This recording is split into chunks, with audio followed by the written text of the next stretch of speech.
This is the book of Jeremiah, chapter 30 and verse 7. Alas, for that day is great, so that none is like it. It is even a time of Jacob's trouble, but he shall be saved out of it.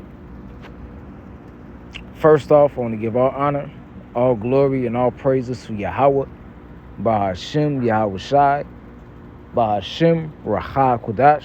Double honors to the apostles and elders of Great Millstone that rule well. Shalom to the 144,000 and the rest of the hopeful elect. This is the brother Halal from the Great Millstone Chicago camp coming at you with another lesson.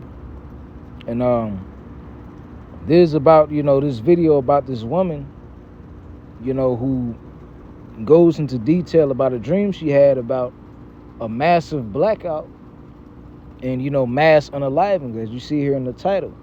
This was posted by the brother, at the Hopeful Elect 3, subscribe and be edified. So we're going to let this video play, and then I'll interject with some scriptures, and may this lesson be edifying to the body.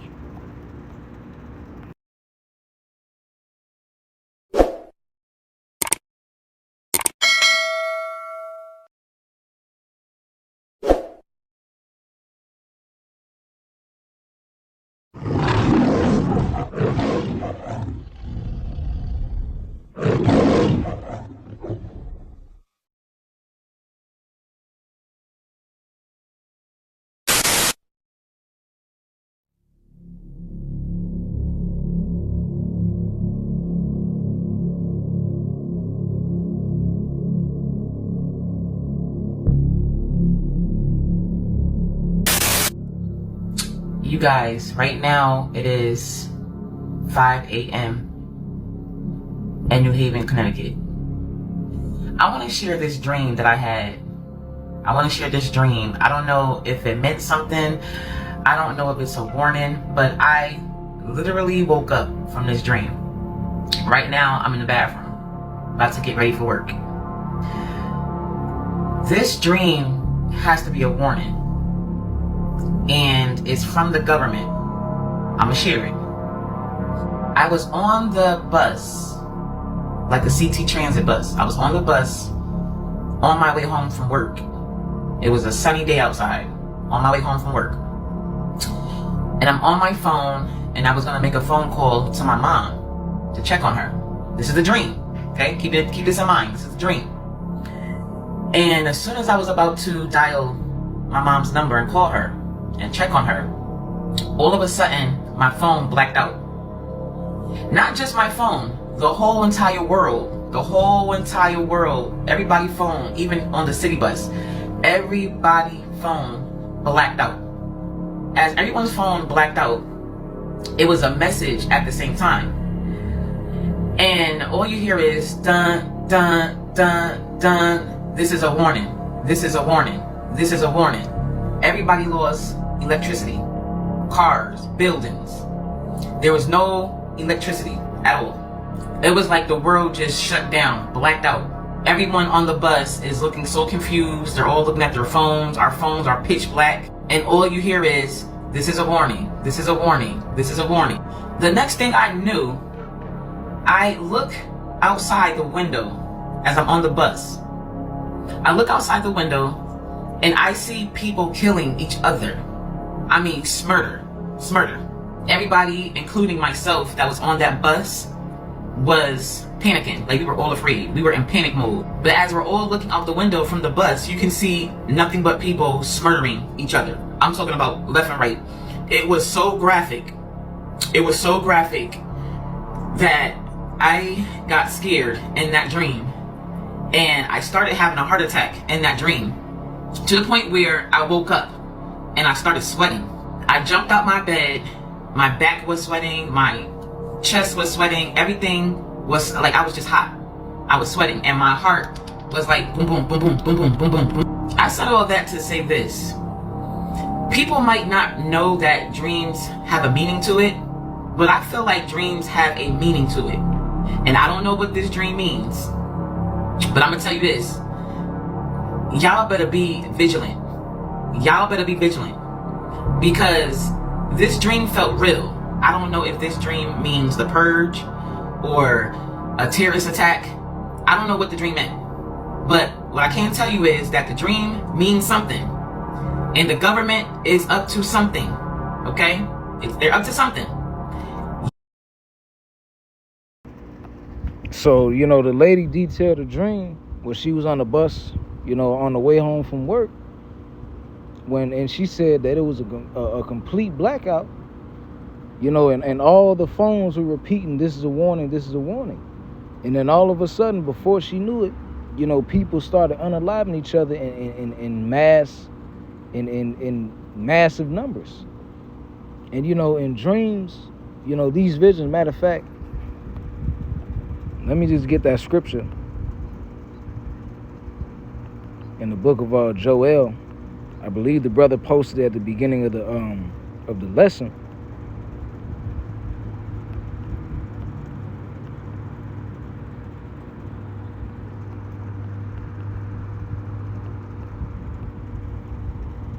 Yeah, this is the book of Joel, chapter 2, and verse 28.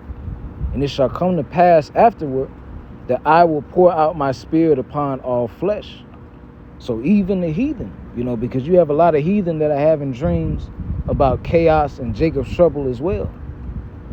"And your sons and your daughters shall prophesy, your old men shall dream dreams, and your young men shall see visions." So Yahweh Ba'Shem Yahushai, said that he was going to pour out his spirit upon all flesh and put vivid dreams in their mind, that serve as an omen of what's to come, in different varieties, because people are not all going to have the same dream, but they may have similar dreams with similar circumstances playing out. And at the end of the video, she said that the government is up to something, and they are, and with these policies that Donald Trump is passing, he's slowly inching closer and closer to enforcing martial law. And he recently began that with federalizing the National Guard in Washington, D.C., in order to, quote unquote, bring crime down. But eventually he's going to come after Chicago, L.A., New York City, Philly, Baltimore, Atlanta, all of these cities where it's a huge concentration of Jakes. Esau Edom is going to enforce, the law down there, man. And of course, just like what happened to Hurricane Katrina, Jake is going to be unfairly treated, as always, man.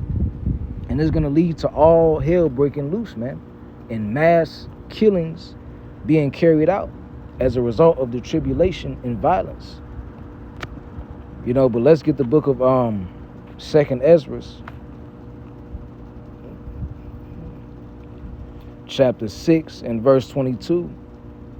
And it says, "And suddenly shall the sown places appear unsown, the full storehouses shall suddenly be found empty. And the trumpet shall give a sound, which when every man heareth, they shall suddenly be afraid. And at that time shall friends fight one against another like enemies, and the earth shall stand in fear with those that dwell therein. The springs of the fountain shall stand still, and in 3 hours they shall not run." So this lady detailed a dream that was similar to the scripture that I just read. The sown places appearing unsown, stores not having as many supplies as they should, people not being able to find work and find a decent job.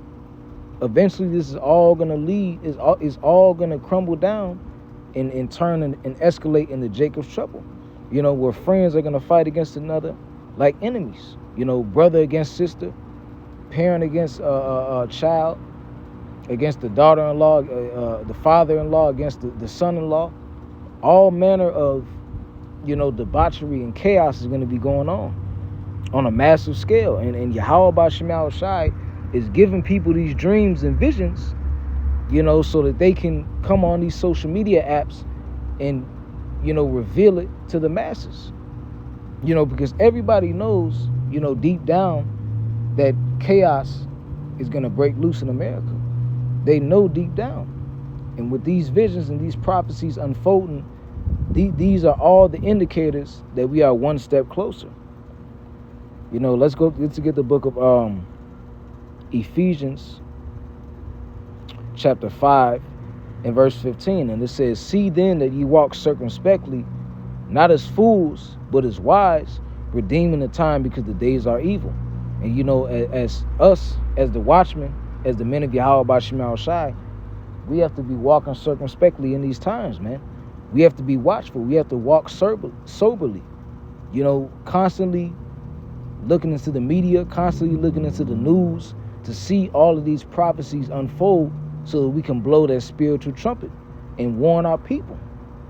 You know, let's get that word circumspect, you know, which obviously, you know, many people should know what that means, and I know what it means.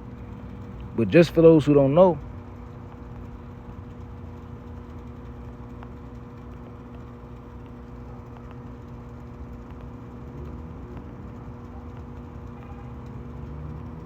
the word circumspectly, it means circumspectly. This is from AI Overview. It says circumspectly means acting with all caution and prudence, considering all possible consequences before acting or speaking. So we consider, you know, the consequences, you know, in all the prophecies that the Lord has set in stone to befall Babylon the Great. Reading further down, it says it implies being watchful and attentive to potential risk and dangers. Essentially, it's about being careful and deliberate of one's actions. And you know, we're in Babylon Great, we're in Babylon the Great, the valley of the shadow of death. You know, which means that we're walking in the midst of a lot of potential risk and dangers, you know, that can escalate at a moment's notice, especially in places like here in Chicago and these other huge metropolitan cities that have a lot of urban areas in low-income areas where crime runs rampant. Let's get the book of Daniel.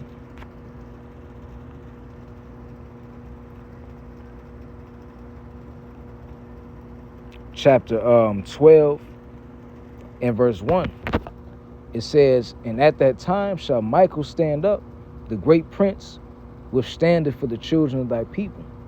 You know, as you should know, Michael is the archangel of war. You know, he was made for the specific purpose, you know, of fighting. You know, an angel of warfare. You know, you can read about it in Revelation where it says Michael and the archangel against the dragon. You know, the final battle, which the dragon represents, of course, Esau Edom's military.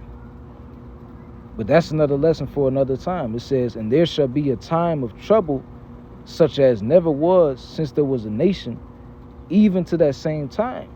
And at that time thy people shall be delivered, every one that shall be found written in the book. So we're coming into that time, man.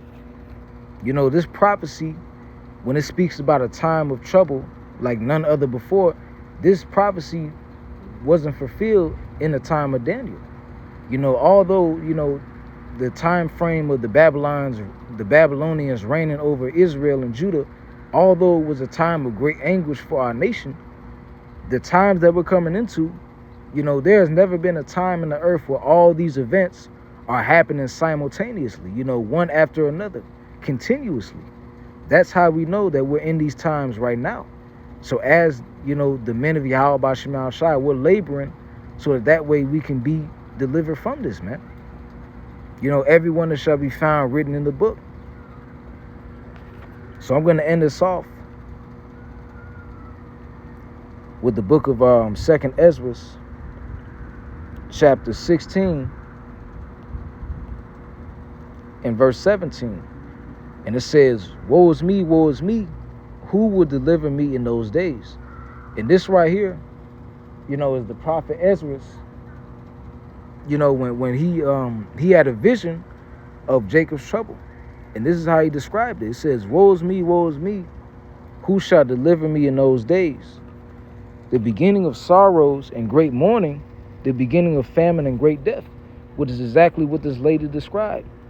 You know, great death, great pestilence, great mourning and sorrow. You know, the lady even said that she had a heart attack, man. The scriptures spoke about men's hearts failing them from fear, you know, from looking upon the things that are come upon the earth. It says, the beginning of wars and the power shall stand in fear.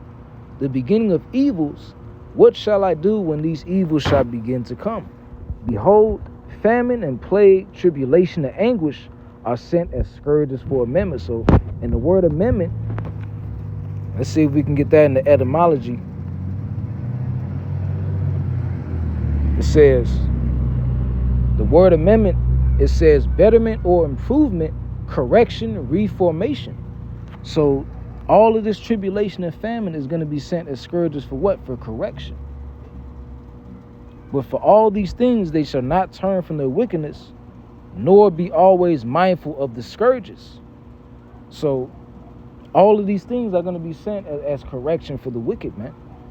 But it said what? For all these things, the wicked shall not turn away from their wickedness. So the wicked are still going to be rebelling, even as these plagues are coming upon the earth.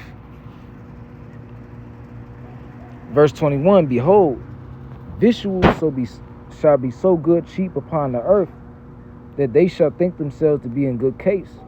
And even then shall evils grow upon the earth, sword, famine, and great confusion.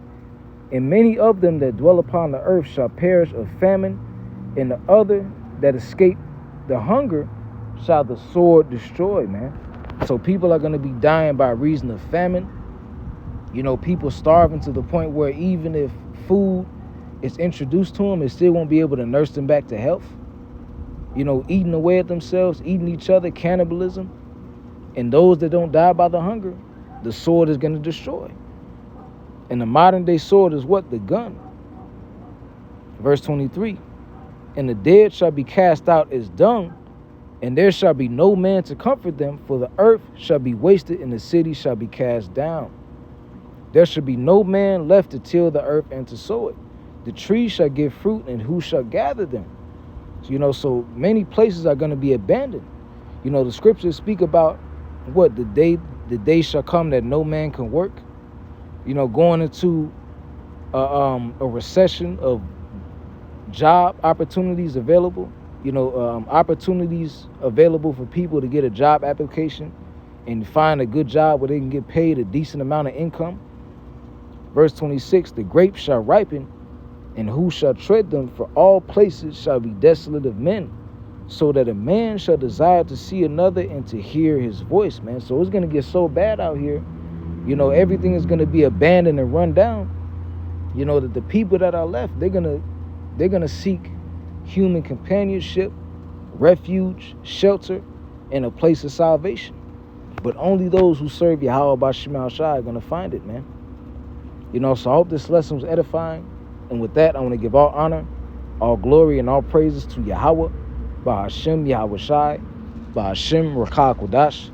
Double honors to the apostles and elders of Great Millstone GMS, Kwam Yasha Allah, Wa Abad Babal.